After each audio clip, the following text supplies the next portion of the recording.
Okay, question 1H. Which of these triangles has the largest area? This is actually quite a pretty question.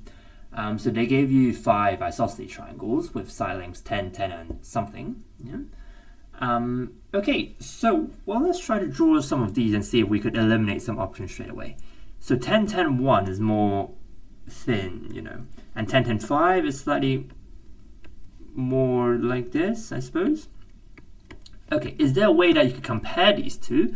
Well, the base for this one is shorter. This has a short base, but then the height is massive because it's thin, right? And you still have to accommodate for that 10, 10. So the 10s are more vertical.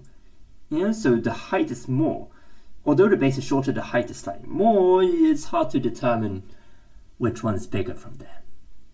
But the nice thing is that all of them are 10s. Okay, so how do you normally calculate the area of a triangle? Well, in GCSE you learnt half BC sine alpha. Is it? Well, there are lots of other letters that you could use, but I use this one. So let's say I have BC and alpha here, then it's half BC sine alpha, yeah? And this today, the B and C are both 10s, so it's definitely 50 times some sine alpha. Some sine alpha, yes? Okay, so how do I maximize this? Where's the maximum of the sine function? Well, 1.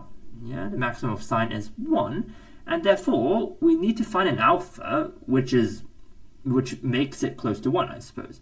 Yeah, close to 90 then, because sine 90 is 1.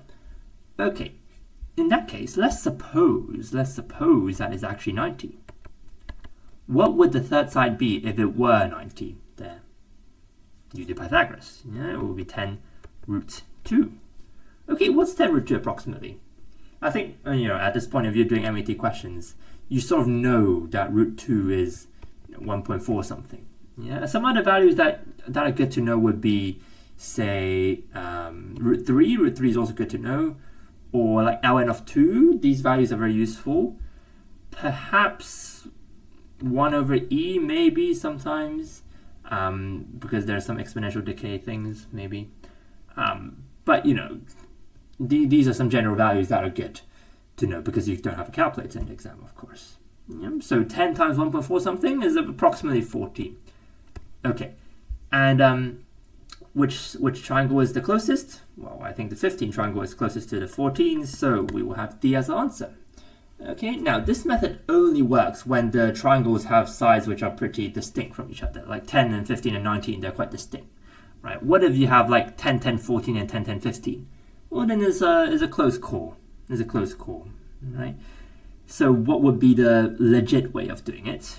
Well, if you had everything, you had a calculator and you have all the tools you need, then you could just set the variables. You could go like 10, 10, and then this side to be A, and then you could set it up, right? Because you could go, well, half base times height, you know how to find the height, Pythagoras, right? So you can go half base times height, which is just the square root of 10 squared minus A over 2 squared.